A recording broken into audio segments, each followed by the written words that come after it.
তথ্য প্রযুক্তি শিল্পেও শিল্প বান্ধব পরিবেশ এখানে তৈরি হয়েছে, রচিত হয়েছে।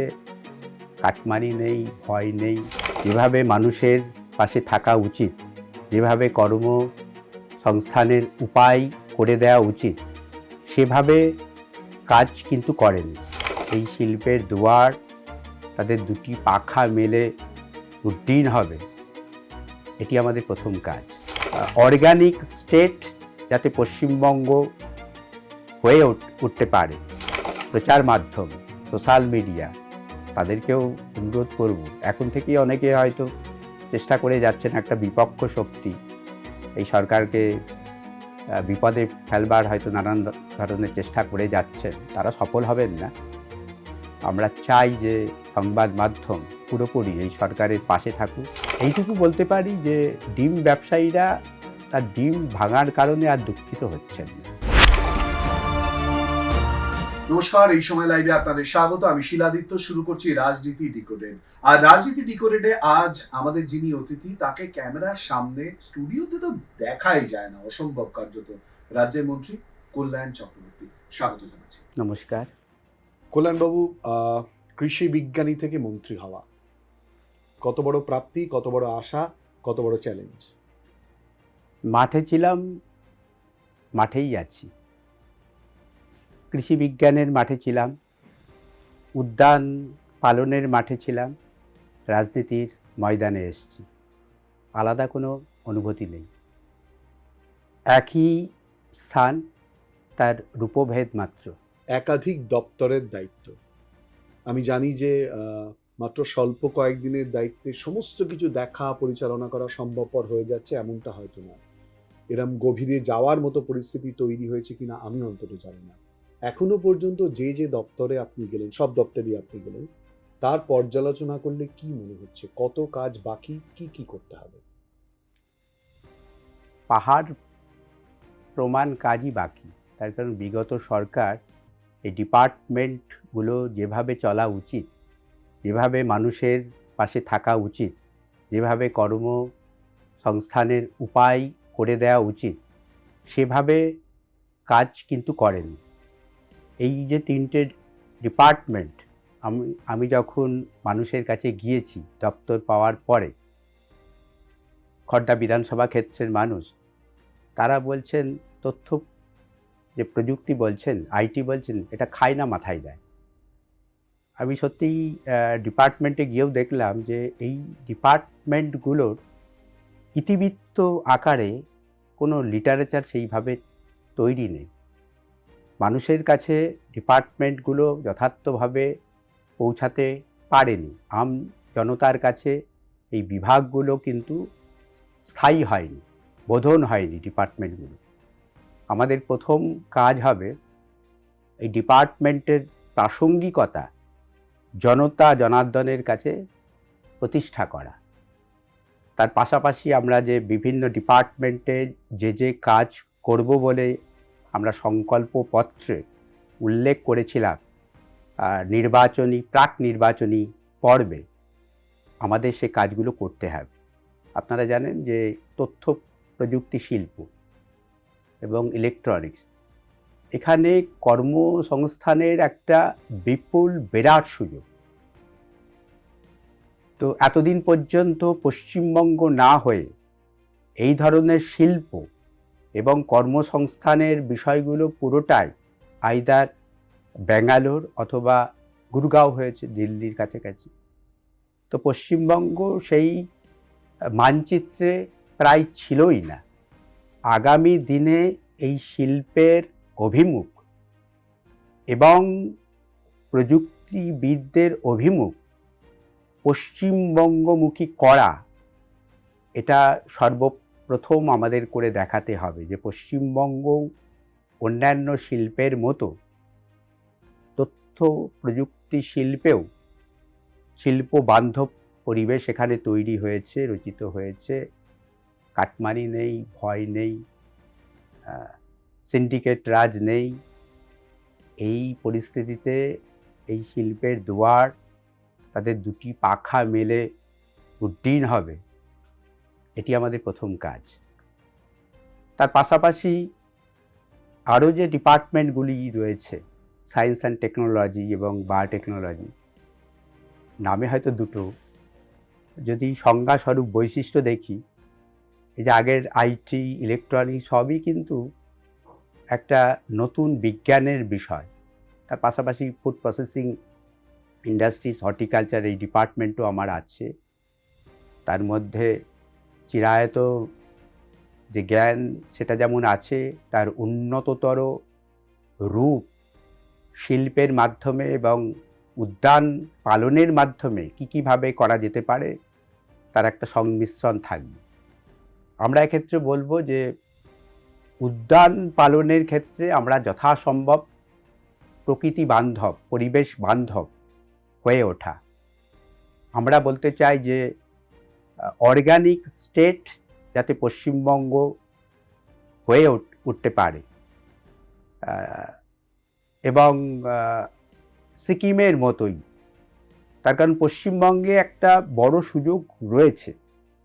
সুযোগ এ কারণেই বলবো যে একমাত্র আসমুদ্র হিমাচল এরকম বৈশিষ্ট্য নিয়ে, ভারতবর্ষকে তো বলি উপরে পাহাড়, তার শিরস্থান, মধ্যে সমভূমি, মালভূমি, এবং তার পা ধুইয়ে দিচ্ছে আরব সাগর, বঙ্গোপসাগর, ভারত মহাসাগর। এরকম বৈশিষ্ট্য নিয়ে যদি একটি রাজ্যও থাকে, একটি রাজ্য আছে পশ্চিমবঙ্গ, আসমুদ্র হিমাচল, এখানেও আমরা দেখছি দার্জিলিং, কালিম্পংয়ের পাহাড়, হিল জোন, দক্ষিণ 24 পরগনা, উত্তর 24 পরগনার কিয়দংশ এবং পূর্ব মেদিনীপুর, সেখানে কোস্টাল স্যালাইন জোন, সমুদ্র, বঙ্গোপসাগর। আবার এখানে মালভূমি অঞ্চলও রয়েছে, ওয়েস্টার্ন ফ্রন্টিয়ার ডিস্ট্রিক্ট যেগুলো রয়েছে, পশ্চিম সীমান্ত বাংলা, এবং তার পাশাপাশি সমভূমি। এখানে 6টা অ্যাগ্রোক্লাইমেটিক জোন আছে, কৃষি জলবায়ু বৈচিত্র্য রয়েছে। এত বৈচিত্র্য ভারতবর্ষের অন্য কোনো রাজ্যে নেই। এই বৈচিত্র্য থাকার জন্য এখানে সব ধরনের ফসল উৎপাদন হতে পারে। টেম্পারেট ফ্রুটস অর্থাৎ শীতপ্রধান অঞ্চলের যে ফসল, কালিম্পং, দার্জিলিংয়ে হতে পারে, পাহাড়ি অঞ্চলে। পাশাপাশি সাবট্রপিক্যাল ফ্রুটস অর্থাৎ উপক্রান্তীয় এবং ক্রান্তীয় ফসল, ট্রপিক্যাল ফ্রুটস এবং অন্যান্য সবজি, সেগুলো হতে পারে।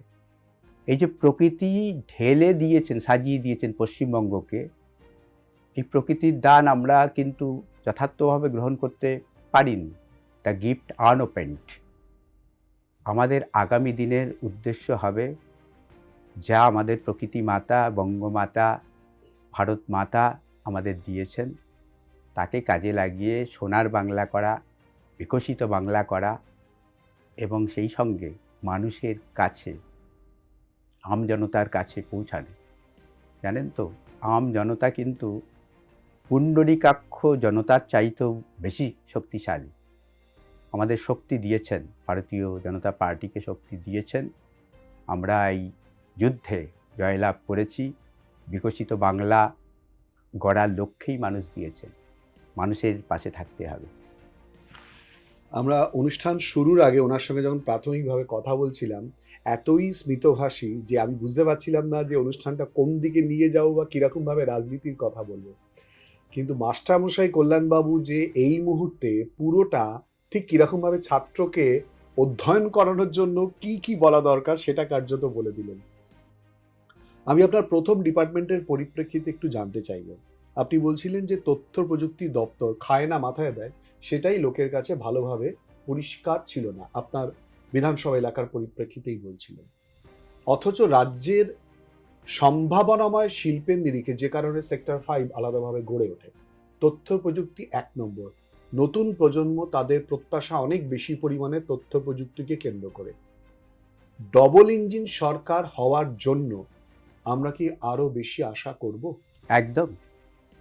তার কারণ পশ্চিমবঙ্গ এমন একটা রাজ্যে রূপান্তরিত হয়েছিল যেখানে সর্বভারতীয় যে স্রোত, তার সঙ্গে বঙ্গীয় স্রোত, বঙ্গীয় ধারা মেশাতে পারিনি আমরা।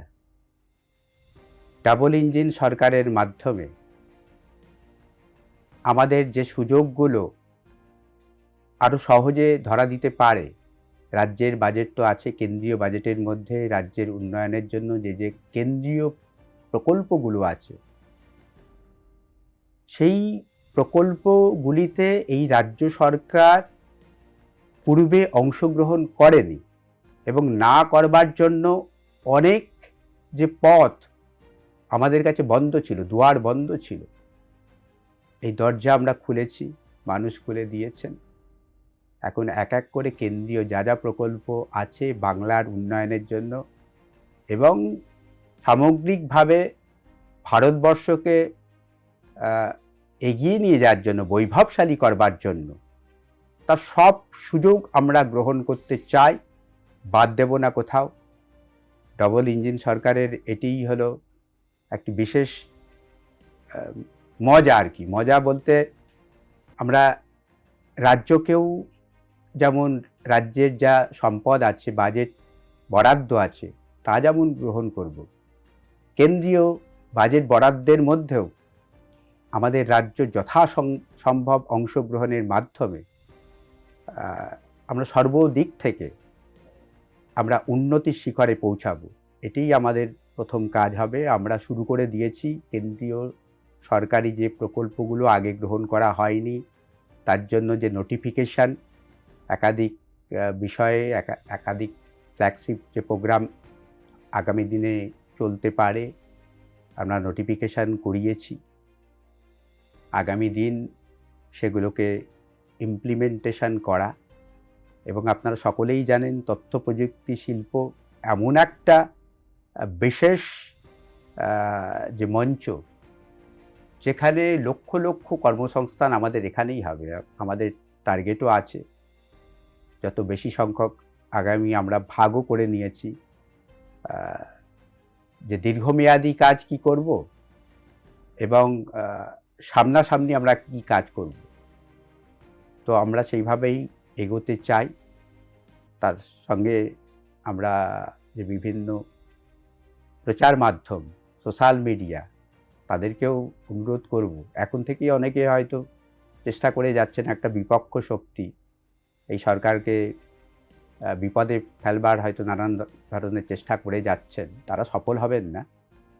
আমরা চাই যে সংবাদ মাধ্যম পুরোপুরি এই সরকারের পাশে থাকুক। আমাদের সদর্থক দিক পুরোটাই আমরা মানুষের জন্য কাজ করব, প্রতিশ্রুতিবদ্ধ এবং করবই। যে কাজ কয়েক দশক ধরে হয়নি, সেটি কয়েক মাসের মধ্যে আমাদের করতে হবে, কয়েক বছরের মধ্যে করতে হবে। এখানে সঙ্গে থাকা ভীষণ জরুরি, সকলের অংশগ্রহণ। কেবলমাত্র সরকার নয়, সরকারের পাশে মানুষ, সংবাদ মাধ্যম, গণতন্ত্রের চতুর্থ স্তম্ভ যদি থাকে, সে কাজে আমরা সফল হব।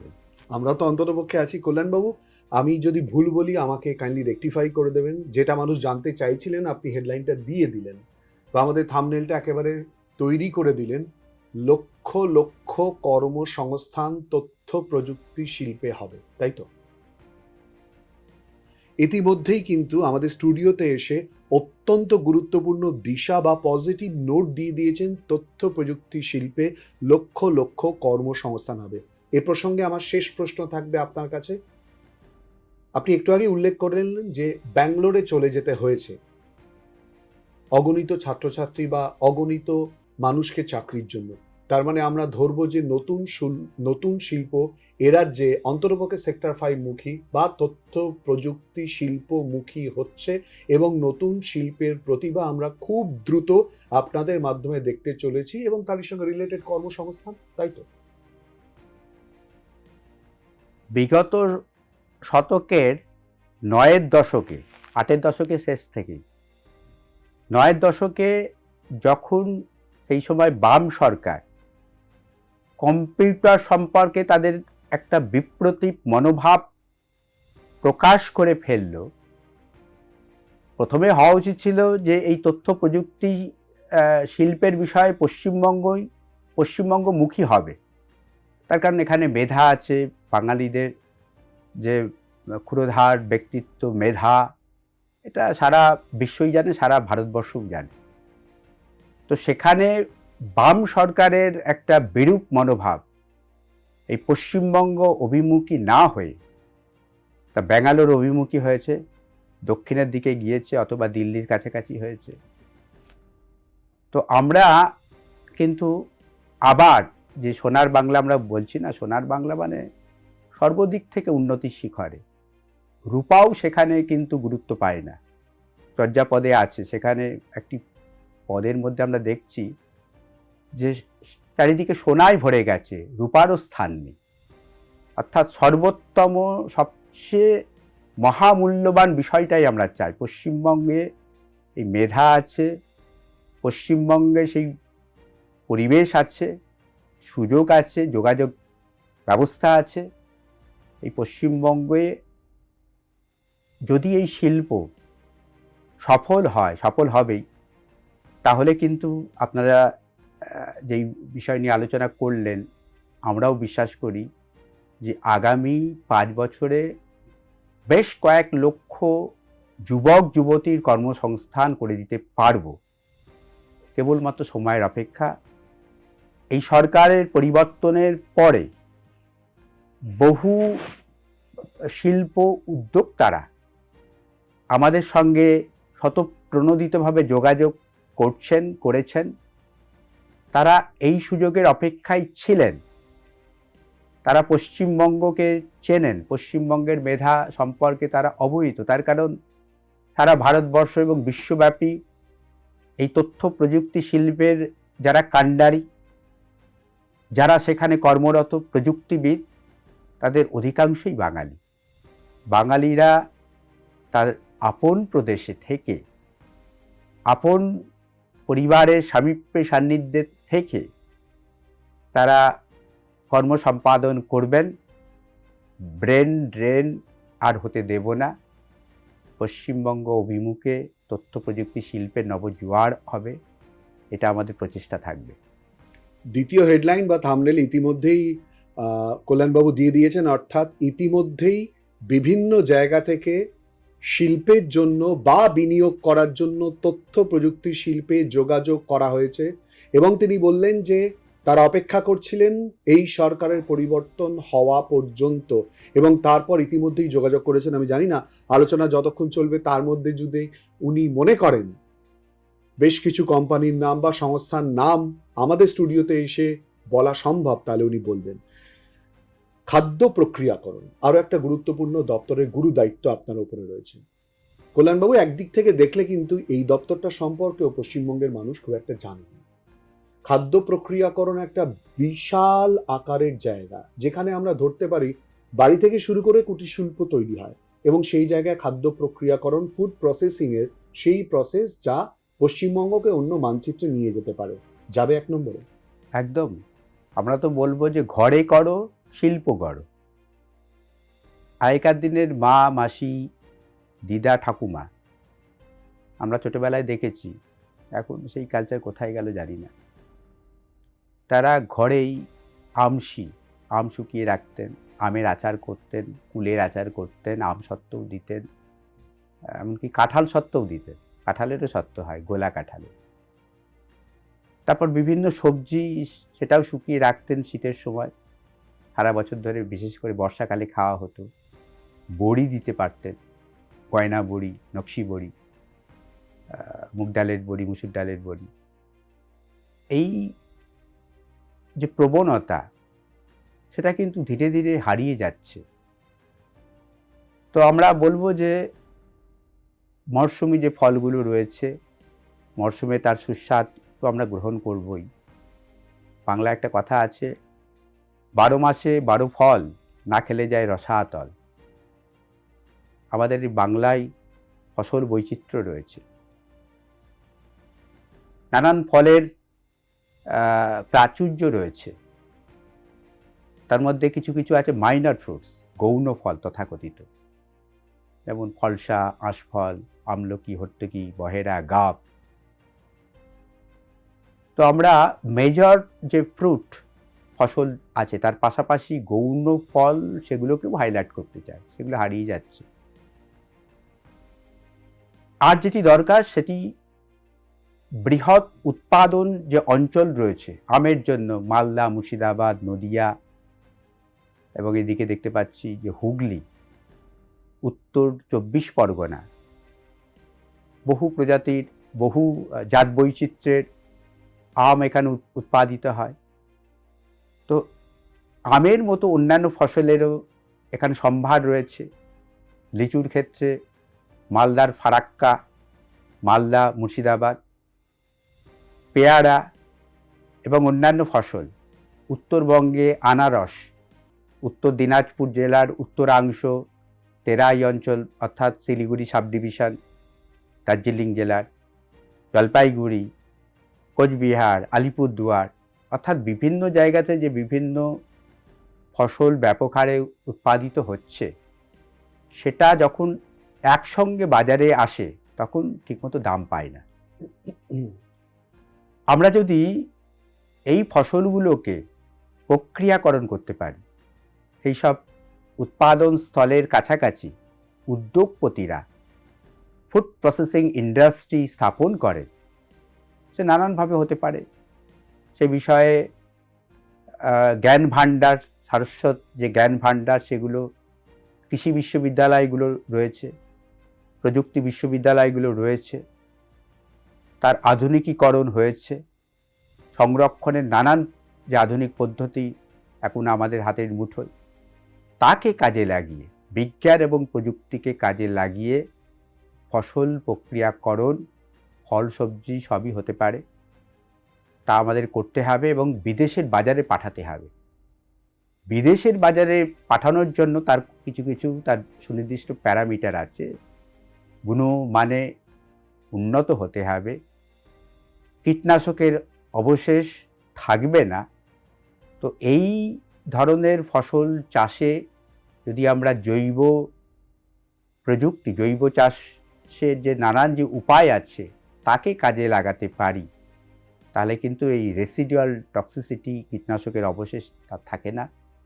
এবং সব দেশে, ইউরোপে, আমেরিকাতে, মধ্যপ্রাচ্যে এই সমস্ত প্রক্রিয়াকৃত সামগ্রী, পণ্য আমরা বাইরে পাঠাতে পারি। ফসল পাঠানোর তুলনায়, ফ্রেশ সবজি বা ফল পাঠানোর তুলনায় প্রক্রিয়াকৃত পণ্যর অনেক বেশি দাম পাওয়া যায়, অনেক বেশি লাভবান হতে পারে। কিভাবে উৎপাদন স্থল, ফার্মার্সদের সঙ্গে এই উদ্যোগপতিদেরকে সংযোগ করে দেওয়া যায় এবং তারা যাতে বাইব্যাক করতে পারে। মূল সমস্যা হচ্ছে তারা হয়তো গুণমানে উৎপাদিত ফসল চাষ করলেন, তা কে কিনবে? সেখানে যারা উদ্যোগপতি আছেন, ইন্ডাস্ট্রিয়ালিস্ট যারা থাকবেন, তারা আগে থেকেই যদি কৃষকের সঙ্গে একটা চুক্তি করে নেন যে আমরা তোমার ফসল কিনব, তাতে চাষিও আনন্দের সঙ্গে চাষ করতে পারে। তারা জানেন যে আমি চাষ করার পরে আমি একটা অ্যাসিওর্ড একটা ইনকাম আমি এখানে লাভ করতে পারব। এবং যারা শিল্পোদ্যোগী, তারাও কিন্তু মনিটরিং করে দেখে নিতে পারেন যে সেই ফসলের উন্নত, গুণমানে উন্নত ফসল সেটা তারা পাচ্ছেন কিনা। সেক্ষেত্রে জাতও নির্বাচন করে দিতে পারে, কোন ফসল চাষ করলে বেশি লাভবান হতে পারবে এবং তার ক্ষেত্রে গুণমানে উন্নত যে ফসল উৎপাদন করে দিতে পারবে। তো আমরা চাইব এই ডিপার্টমেন্টকে কাজে লাগিয়ে উদ্যান পালকদের যত বেশি কাছে আনা যায়, উদ্যোগপতিদেরকে যত বেশি কাজে আনা যায়। আপনারা জানেন যে jam, jelly, marmalade, sauce, wash, candy, leather, mango leather, অনেক উদাহরণ হতে পারে। একটা উদাহরণ দিচ্ছি, মালদা জেলার ইংলিশ বাজারে সেখানে একটি বিশেষ জাতের আম চাষ হয়, গোপালভোগ। গোপালভোগ আমে চমৎকার আমসত্ত্ব তৈরি হয় এবং এই আমসত্ত্ব প্রায় 1000 টাকা কিলোতে দরে বিক্রি হতে পারে, গুণমানে উন্নত। তো আমরা চাইব, বাংলাতে প্রবাদ আছে, হ্যাঁ, আম ফুরোলে আমসি খাবো, ফুরোলো বাগানের আম কি খাবি রে হনুমান। অর্থাৎ একটা যেন সিজনাল ক্রপ হিসাবে তাকে বেঁধে রেখেছি, না তাকে ছাপিয়ে যেতে হবে, গণ্ডি ছাপিয়ে যেতে হবে। সম্বৎসরই এখন নবান্ন, আগে তো নবান্ন হতো যে একটা নির্দিষ্ট সময় ধান পাকত। বিজ্ঞানের এগিয়ে যাওয়ার সঙ্গে সঙ্গে এখন বলা হয় সম্বৎসরই নবান্ন, সম্বৎসরই আমের সিজন হতে পারে। তো কিভাবে হতে পারে? এই প্রক্রিয়াকৃত পণ্য উৎপাদনের মাধ্যমে। এতে কৃষকের আয় বাড়বে।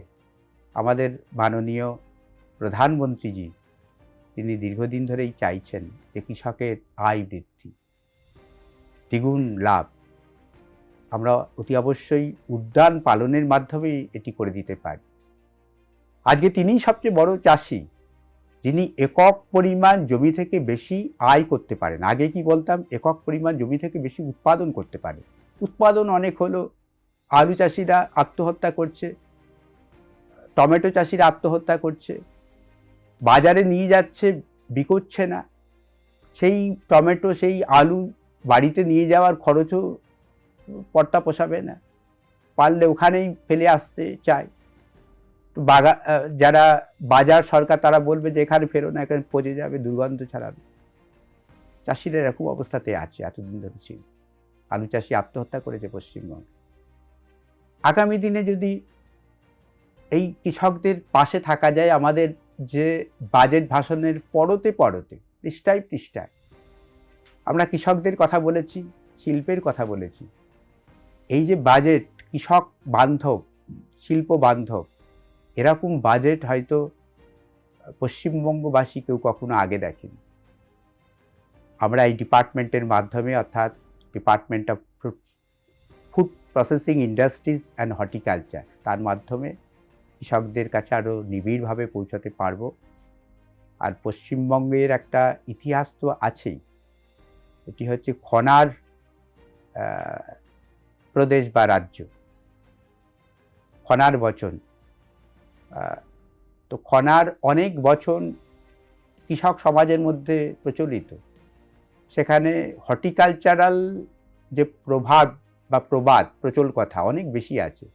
যেমন একটা উদাহরণ দিই, আগে পুঁতে কলা, বাগবাগিচা ফলা, সন্দ্রে বলি চাষার পো মানে পুত্র, ক্রমে নারিকেল পরে গো, গো মানে সুপারি। তার মানে ইন্টারক্রপিংয়ের কথা বলছেন, ফসল আবর্তনের, ক্রপ রোটেশন, আবর্তের কথা বলছেন। কত শত শত বছর আগে খনার বচনগুলো আমাদের বাংলা বাঙালির জীবনে কৃষকদের মধ্যে প্রচলিত। যে রাজ্য উদ্যান পালনে এত ঐতিহ্য বহন করছে, লোকায়ত যে মানে লোকায়ত সামীপ্য সান্নিধ্যে রয়েছে, তো তা কেন পিছিয়ে থাকবে? কেন পশ্চিমবঙ্গ এতদিনে প্রথম হতে পারেনি উদ্যান পালন শিল্পে? আমরা করে দেখাবো, করতেই হবে। আর এত বৈচিত্র্য আছে, এত ফসল চাষে সুবিধা আছে। আমরা তো বলছি যে আগামী দিনে যেমন ড্রাগন ফ্রুট চাষ জনপ্রিয় হয়েছে, চাষি বেশি লাভবান হচ্ছে, ভারতীয় ফসল নয় এগুলো।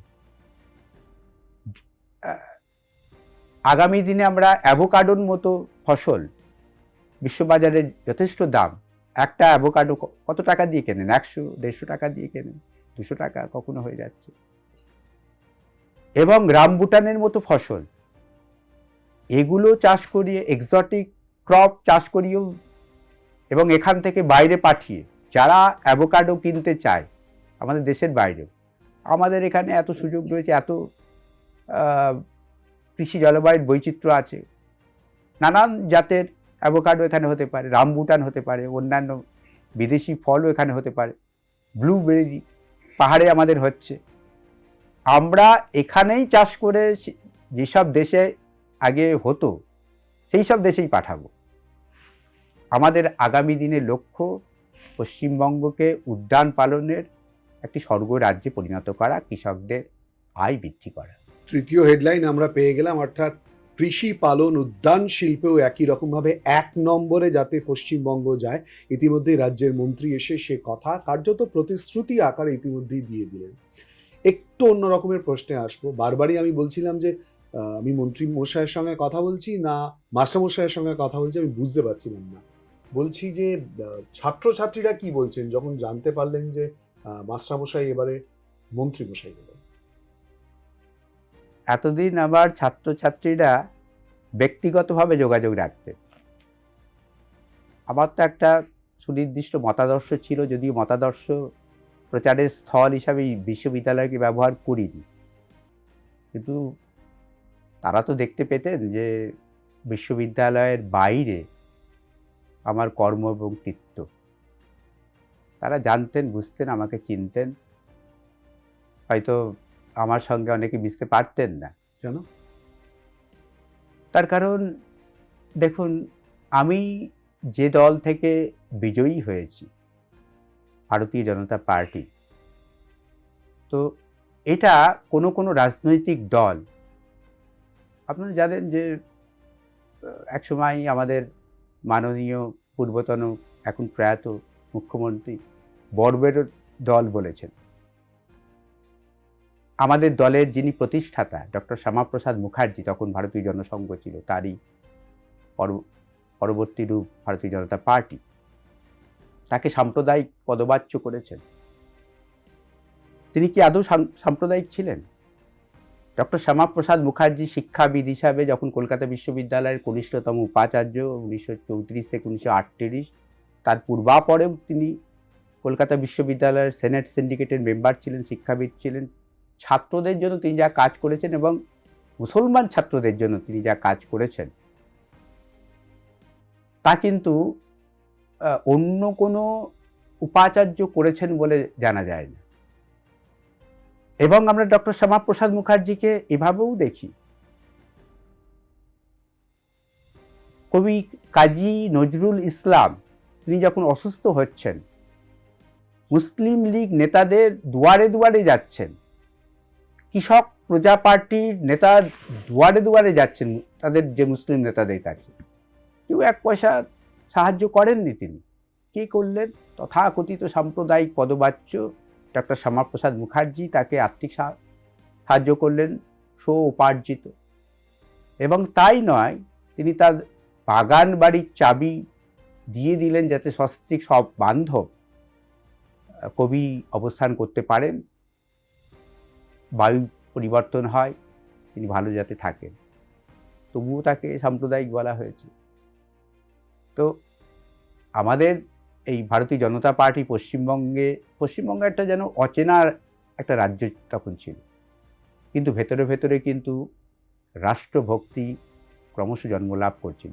ইয়ং জেনারেশনদের মধ্যে ইদানিং খুঁজে পেয়েছি আমার যারা ছাত্র, তারা আমার খুবই স্নেহের, তারা খুব মেধাবী, কিন্তু তারা সরাসরি আমার সঙ্গে যুক্ত হতে ভয় পেত। মানে এমন কোনো শক্তি ছিল, ভয় দেখানো হতো, ছাপ পড়ে যাবে। কিন্তু ব্যক্তিগতভাবে অনবধানে হোক, পরোক্ষভাবে হোক,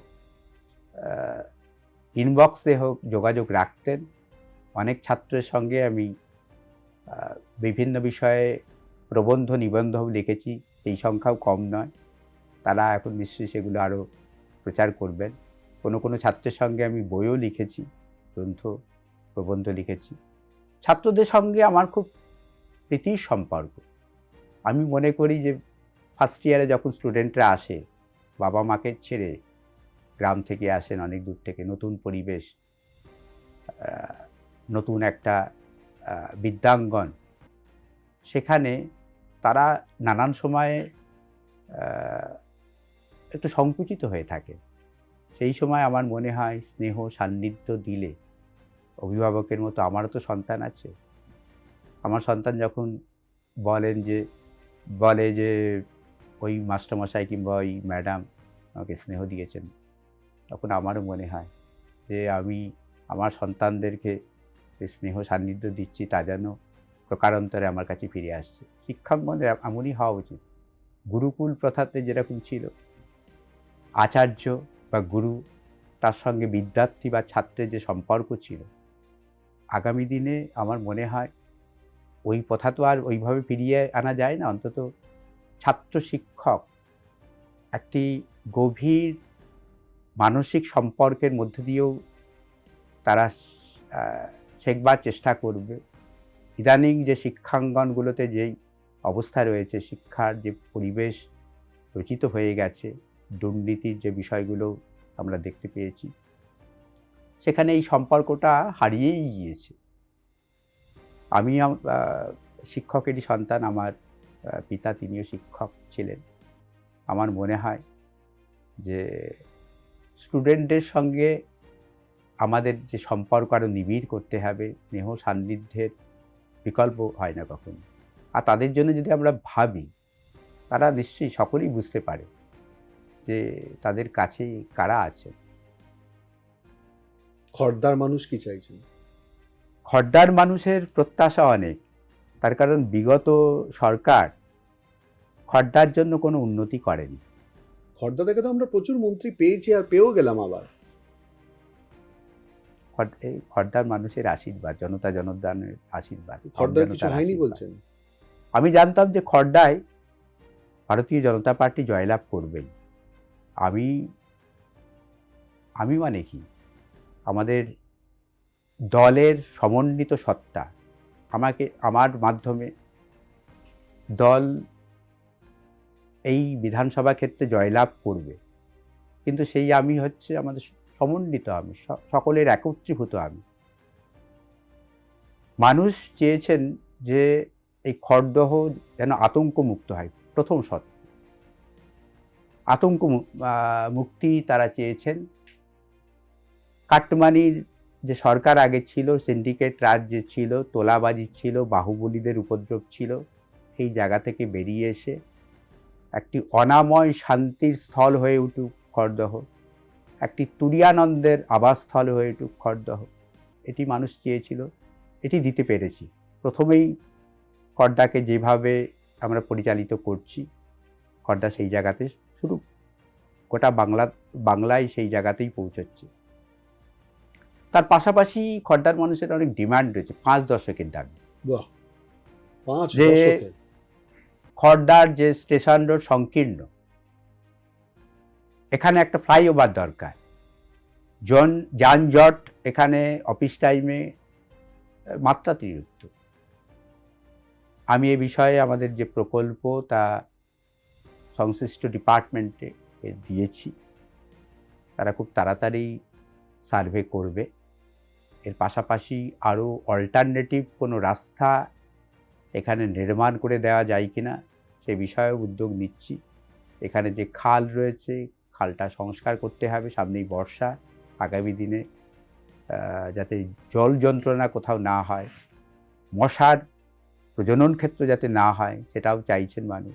রাস্তাঘাট, পুরো পরিষেবা এবং পঞ্চায়েতের যে পরিষেবার অবস্থা খুবই শোচনীয়।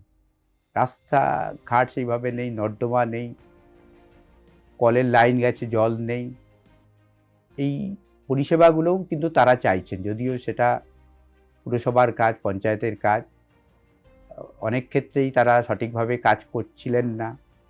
যতদিন ক্ষমতায় তারা আছেন, পঞ্চায়েত বা পুরসভাগুলোতে আছেন, বলেছি যে এখানে কাজ করতে হবে মানুষের জন্য, চুপ করে বসে থাকলে হবে না। আমাদের যারা দেবতুল্য কার্যকর্তা যারা আছেন, শুভবুদ্ধি সম্পন্ন যারা কার্যকর্তা আছেন, তারাও মাঠে নেমে গিয়েছেন। মানুষকে সঙ্গে নিয়ে খড়দার যা চাহিদা সেটা পূরণ করব। খড়দাতে একটা মহিলা মহাবিদ্যালয় গড়ে তোলবার চেষ্টা আমরা করব।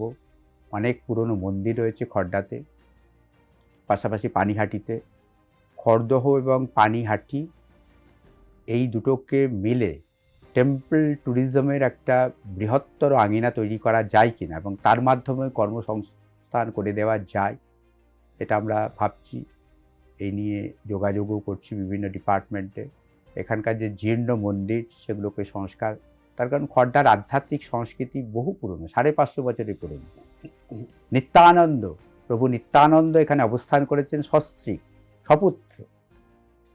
তার সহধর্মিণী জাহ্নবা দেবী এমন একজন মাতৃশক্তি, আমরা কিন্তু তার স্মরণ মনন করিনি।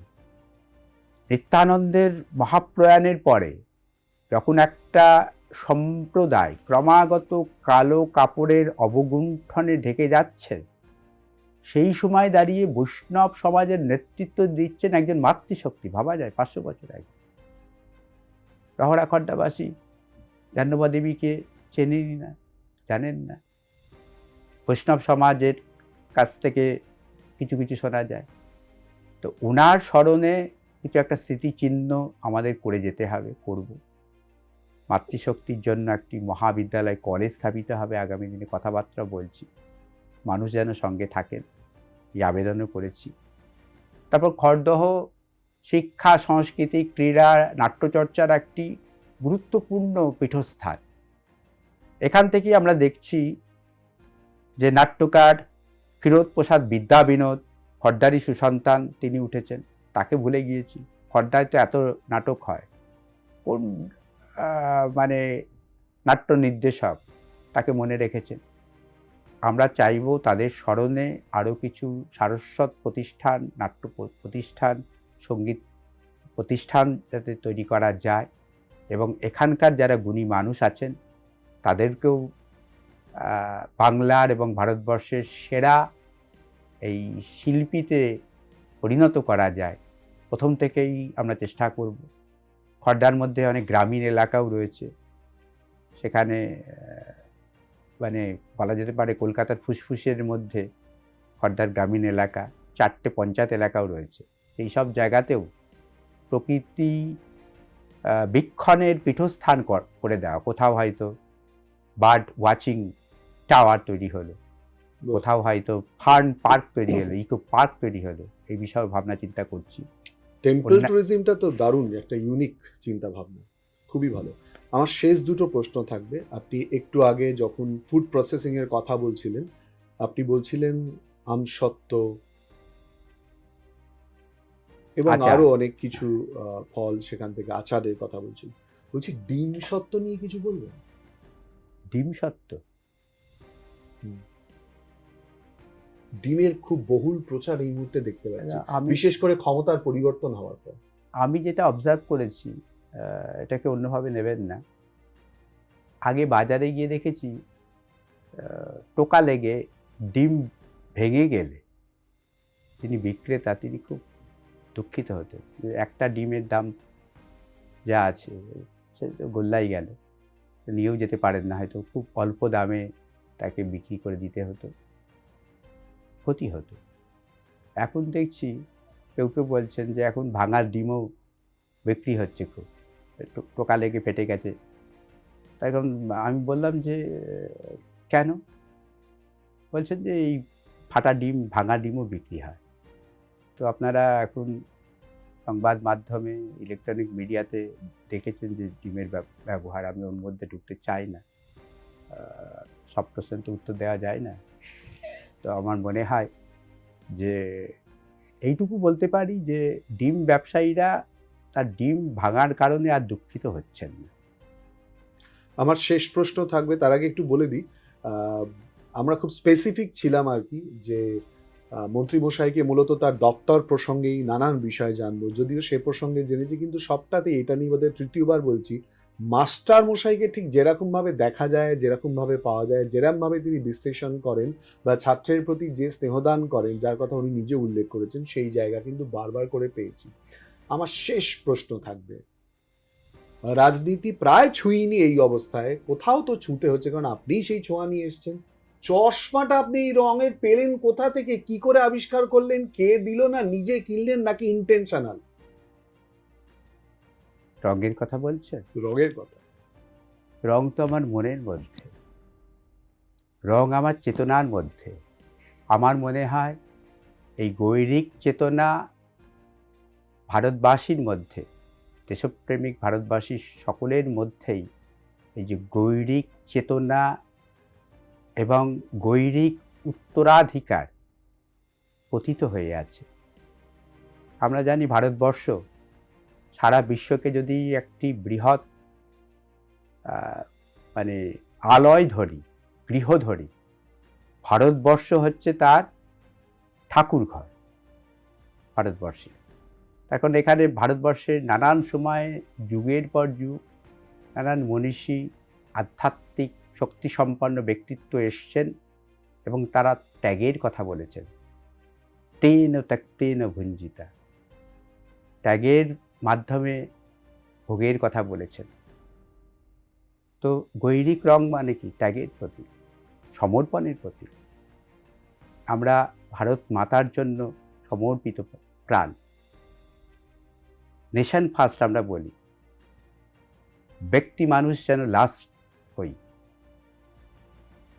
অতএব যদি আমার চশমার রং ও ঘটনাক্রমে গেরুয়া হয়, গৈরিক উত্তরাধিকার গ্রহণ করি। গৈরিক উত্তরাধিকার কে না গ্রহণ করেছে? শিবাজী মহারাজ গৈরিক পতাকা নিয়ে তো নাটকই আছে। স্বামী বিবেকানন্দ, একসময় তো আমাদের যে বাংলার নবজাগরণের কথা বলি, এটিও তো বলা যেতে পারে গৈরিক উত্তরাধিকার। সেখানে কে না এখানে সেই উত্তরাধিকারের কথা বলেছেন? পরম পুরুষ শ্রী রামকৃষ্ণদেব, স্বামী বিবেকানন্দ, রামপ্রসাদ, অবশ্য রামপ্রসাদ আরেকটু আগে, শ্রী অরবিন্দ, এবং রাজনৈতিক জগতেও কিন্তু সেই উত্তরাধিকার ছড়িয়ে গেল কিভাবে? স্বামী প্রণবানন্দজি, যিনি ভারত সেবাশ্রম সংঘের প্রতিষ্ঠাতা, তিনি আশীর্বাদ করলেন 1940 সালে মহাষ্টমীর দিন কাশীধামে ডক্টর শ্যামাপ্রসাদ মুখার্জিকে তার আধ্যাত্মিক শক্তি তার মধ্যে প্রবাহিত করে দিল। অর্থাৎ আধ্যাত্মিক শক্তি পরবর্তী ক্ষেত্রে রাজনৈতিক শক্তিতে রূপান্তরিত হলো, তার মধ্যে প্রতিষ্ঠা করে দিলেন। এটাও তো একটা গৈরিক উত্তরাধিকার। অতএব আমার এই চশমার রং দেখে যদি আপনার মনে হয় আমার মনের মধ্যেই আছে, চশমা আলাদা কোনো মানে বিষয় হতে পারে না, আমার মনের মধ্যে আছে। চশমা যদি কালো পরি, আমার মনের মধ্যে সেই রং খুঁজে পাবে। এবং আমাদের এই দেবতুল্য দলের অন্যান্য, তারা অনেক লড়াই করেছেন, রক্ত ঘাম ঝরিয়েছেন, অনেক আমরা দেখেছি যে জনজাগরণের কাজে অংশগ্রহণ করেছেন প্রত্যক্ষ পরোক্ষভাবে। তবে আমরা ক্ষমতাতে এসেছি। সবাই আমরা গৈরিক উত্তরাধিকারই বহন করছি, এবং এই গৈরিক উত্তরাধিকারের মাধ্যমে সবাই, সব ধর্মের মানুষ, সব সম্প্রদায়ের মানুষ, সব রাজনৈতিক দলের মানুষই ভালো থাকবে। একমাত্র এই দলের শাসনেই কিন্তু সকলের ভালো থাকা সম্ভব। এই 2026-এর নির্বাচন আমরা দেখেছি, আমাদের যারা বিরোধী দল তারা এখানে কিভাবে রয়েছেন, সৌকর্য বিধান করেই রয়েছেন, সঙ্গেই রয়েছেন। কিন্তু 2021-এ কি দেখেছি? নির্বাচন পরবর্তী যে ব্যাপক সন্ত্রাস হয়েছে, শত শত মায়ের কোল ফাঁকা হয়েছে, অগ্নিসংযোগ হয়েছে, অত্যাচার হয়েছে, ব্যবসা করতে পারেনি। তো আমরা মনে হয় এই গৈরিক উত্তরাধিকার নিয়ে আমরা আগামী দিনে যে সোনার বাংলা করতে চাই, সবাইকে নিয়ে সবকা সাথ সবকা বিকাশ সবকা প্রয়াস সবকা বিশ্বাস যেটি করতে চাই, এবং পণ্ডিত দীনদয়াল উপাধ্যায়জির যে একাত্ম মানব দর্শন, তার যদি নিবিড় পাঠ করি, সেখানেও কিন্তু আমরা কখনো অসুয়াব প্রদর্শন করি না, বৈরিতা অবলম্বন আমরা করি না, বসুধৈব কুটুম্বকমের কথা আমরা বলি। তো এই উত্তরাধিকারে মানুষ, জনতা জনার্দন ভালো থাকবেন, আনন্দে থাকবেন, সুখে থাকবেন, এবং রামরাজ্যই প্রতিষ্ঠিত হয়েছে। রামরাজ্য তো একটি বিশেষ শাসন, যেখানে সকলে ভালো থাকার কথা বলা হয়, সকলকে নিয়ে বিকাশের কথা বলা হয়। ভগবান শ্রী রামচন্দ্রদেব, আমরা রামায়ণের নিবিড় পাঠের মাধ্যমে দেখতে পেয়েছি যে সেই প্রজাদের উদ্দেশ্যে সেই শাসনই তিনি প্রবর্তন করতে চেয়েছিলেন। রামায়ণের মধ্যে তার পরতে পরতে সেই বিষয়টা আমরা দেখতে পেয়েছি। পশ্চিমবঙ্গে বিজেপির শাসন, রামরাজ্য গঠন। অনেক ধন্যবাদ আমাদের সঙ্গে এই আলোচনায় অংশগ্রহণ করার জন্য। আমার শেষ প্রশ্নের উত্তরে একদম শেষের অংশ আরো বেশি পরিমাণে স্পষ্ট হয়ে গেল বা স্পষ্ট করে দিলেন।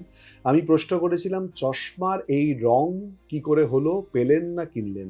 তার উত্তরের শেষের অংশ খুব গুরুত্বপূর্ণ। গৈরিক রঙের সঙ্গে রাম রাজ্যের কথা কিন্তু রাজ্যের মন্ত্রী বলে দিলেন, এবং তারই সঙ্গে সুপরিকল্পিত পরিকল্পনা সোনার বাংলা গড়ার জন্য। এরপর কোন দিকে যায়, কোন দিকে এগোয়, সেদিকে আমাদেরও নজর থাকবে। আপনাদের চোখ থাকুক এই সময় লাগে।